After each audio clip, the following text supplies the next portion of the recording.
Olá, meninos e meninas! Iremos iniciar agora a nossa terceira aula do nosso curso Praticando Algoritmos. Na aula passada, que foi a aula 2, eu deixei para vocês um dever de casa. E vocês devem responder, tá certo? Se vocês ainda não viram, vá lá na aula 2, vejam a aula completa, tentem resolver essa atividade e depois venha para cá para conferir se você acertou. Então, qual era essa atividade? O que é algoritmo?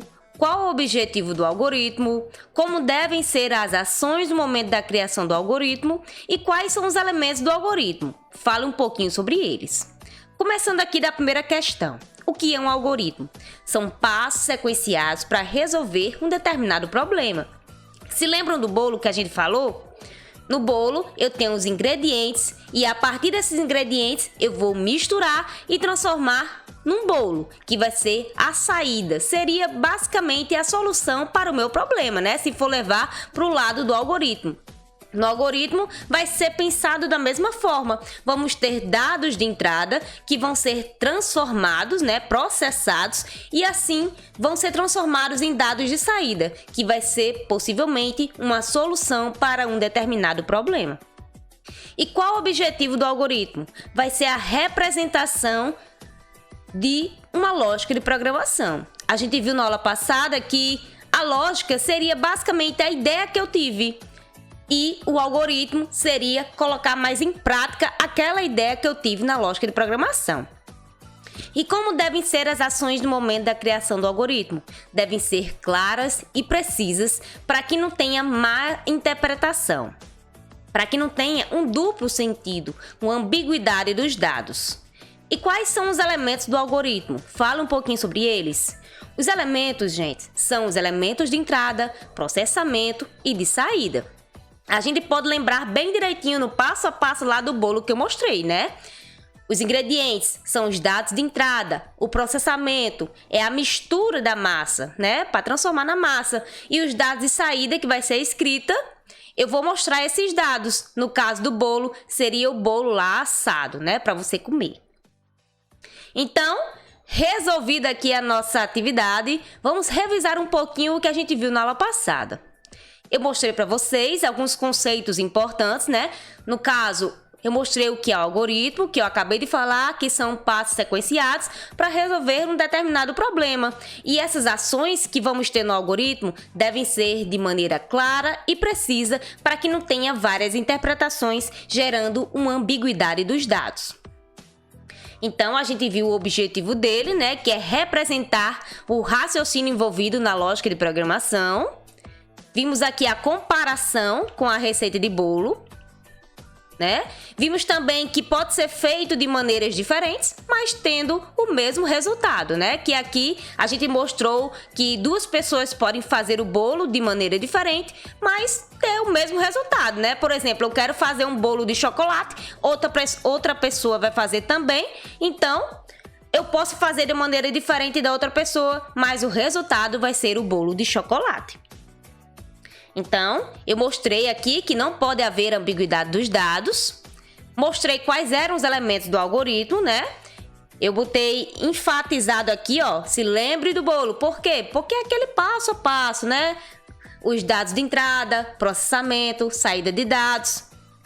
Eu até mostrei que temos um outro exemplo bem mais prático, né? Que é o macarrãozinho instantâneo, o miojo, como também pode ser chamado, né? Porque muitas pessoas não sabem fazer um bolo. Então, eu trouxe aqui esse exemplo bem mais prático para mostrar que também podemos ter um outro tipo de entrada, processamento e saída dos dados.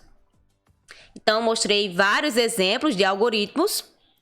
E o que nós vamos aprender hoje? Vamos ver tipos de algoritmos. Quais são os tipos que nós temos? Nós temos a descrição narrativa, fluxograma e o pseudocódigo, que também pode ser chamado de português estruturado ou Portugal.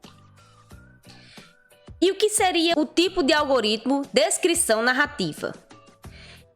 A descrição narrativa é aquele algoritmo que está falando o passo a passo realmente do que deve ser feito. Certo? Ele vai ser expresso diretamente em uma linguagem natural. Então, vai ser bem parecido com o jeito que a gente fala realmente no nosso dia a dia. Então, para quem está iniciando na programação, a gente costuma iniciar por esse tipo de algoritmo aqui, porque como ele é basicamente do mesmo modo que a gente fala, fica bem mais fácil de colocar em prática o que a gente está pensando aqui para uma possível solução do nosso problema. Por exemplo, aqui nós temos a média aritmética de 2 notas. O que eu preciso fazer para ter a média aritmética de 2 notas? Primeiro passo, obter as notas da primeira e da segunda prova. Segundo passo, calcular a média aritmética entre as 2 notas. E o terceiro passo, se a média for maior ou igual a 7, o aluno foi aprovado. Se não, ele foi reprovado. Percebam que eu estou mostrando realmente o passo a passo do que deve ser feito para atingir a média aritmética de 2 notas, né? É igual aquelas historinhas, né? Era uma vez, 3 porquinhos. Eu estou mostrando, estou narrando uma história do que deve ser feito aqui para realmente solucionar aquele problema, que aqui no meu exemplo é média aritmética de 2 notas. Eu trouxe um outro exemplo aqui para vocês, que é a troca de pneu furado. Primeiro passo, afrouxar ligeiramente as porcas. Segundo passo, suspender o carro. Terceiro passo, retirar as porcas e o pneu. Quarto passo, colocar o pneu reserva.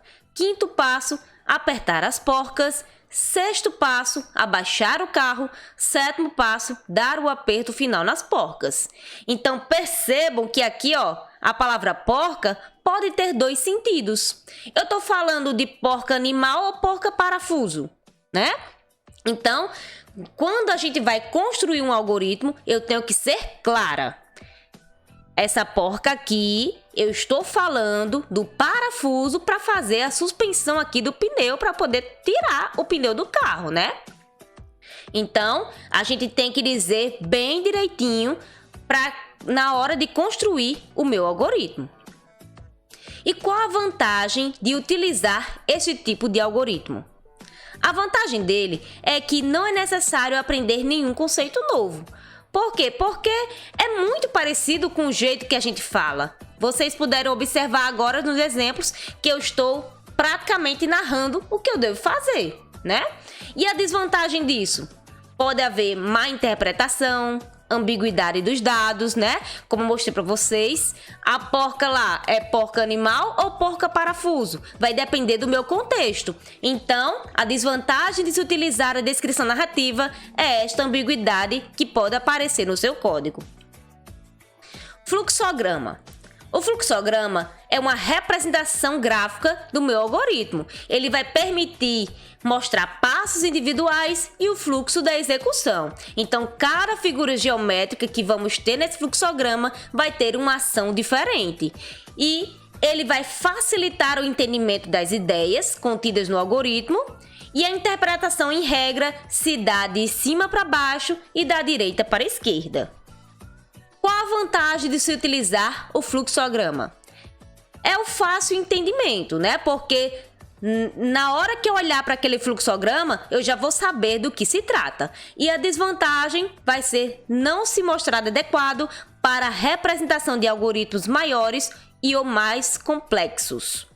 É necessário também aprender a simbologia, ou seja, cada elemento desse vai representar uma ação, não é? Então, eu tenho que saber o que significa essa figura, o que significa essa outra e assim por diante. Então, para construir o meu fluxograma, eu vou ter que saber cada símbolo desse. E isso é considerado uma desvantagem desse tipo de algoritmo. Aqui eu trouxe um exemplo de média aritmética das notas de um aluno sendo representado por um fluxograma. Temos o início, a nota 1, nota 2, nota 3. Finalmente, a média, que vai receber a nota 1 mais nota 2 mais nota 3, dividido por 3, porque temos 3 notas que vão ser somadas aqui, né? E o fim vai simbolizar o final do algoritmo, né? Quer dizer que ele terminou a sua execução. Temos um outro exemplo aqui No caso, a diferença deste fluxograma para o outro é só a verificação da média, né?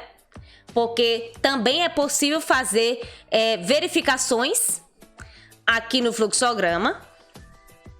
E temos um outro tipo de algoritmo que é chamado de pseudocódigo, que também é conhecido como português estruturado, linguagem estruturada ou Portugal. Ele é bem semelhante aos programas, a forma que os programas são escritos. E é a forma de representação mais utilizada, né? Então ele possui algumas regras pré-definidas, como por exemplo aqui, ó, eu trouxe multiplicação de dois números. Este código aqui foi feito no Visual G, certo? É um algoritmo multiplicação de dois números. Aqui foi feita a declaração de 3 variáveis. O usuário vai digitar o primeiro elemento, o segundo elemento, vai haver a multiplicação desses dois números e, por fim, vai ter a apresentação do resultado da multiplicação dos dois números. Então, percebam aqui, ó, que é bem semelhante realmente à linguagem de programação. O que facilita, né, na hora de transcrever este algoritmo para uma linguagem de programação. Aqui nós temos um outro exemplo de média aritmética de duas notas, mas aqui, ó, além de fazer a média, ele vai verificar se essa média é maior ou igual a 7, verificando assim se o aluno foi aprovado ou não. E qual a vantagem e desvantagem de se utilizar esse tipo de algoritmo? A vantagem é que, como eu falei para vocês, a passagem do algoritmo para qualquer linguagem de programação é quase imediata. Como vocês viram, ó, é muito parecido com a linguagem de programação. E a desvantagem é que é necessário aprender as regras do pseudocódigo, né? Porque aqui, ó, nós temos o var, que é onde a gente vai declarar as variáveis. O início vai ser onde a gente vai ter o corpo do código, né? Onde vamos colocar o código em si. Fim algoritmo vai simbolizar que este algoritmo terminou. Então, todas essas nomenclaturas a gente tem que aprender para que serve, né? Inclusive aqui, ó, eu coloco escreva, leia, são palavras-chave, digamos assim, né? Que tem um significado, que vamos aprender no decorrer do nosso curso, para que serve. Então aqui, ó, eu trouxe uma atividade para a gente fixar o conhecimento adquirido hoje. Façam essa atividade em casa, certo? Para que vocês possam testar se realmente vocês compreenderam. Qualquer dúvida, coloca aqui nos comentários para que eu possa responder para vocês, tá certo? Então, questão número 1, quais são os tipos de algoritmos? Questão 2, quais as vantagens e desvantagens do algoritmo descrição narrativa? 3, quais as vantagens e desvantagens do fluxograma? 4, quais vantagens e desvantagens do pseudocódigo? Tá? Então, uma atividade bem simplesinha, só para que vocês possam realmente verificar se compreenderam, se fixou o conhecimento de hoje. Então, aqui para resumir a nossa aula de hoje, nós vimos sobre os tipos de algoritmos, onde vimos que temos 3: descrição narrativa, fluxograma e pseudocódigo. Nós vimos a importância de cada um deles, né? Vamos ver de maneira mais aprofundada no decorrer das nossas aulas, mas qualquer dúvida, coloca aqui nos comentários, curta o nosso vídeo, siga o canal do Digiclass Cursos e por hoje é só e até a próxima aula!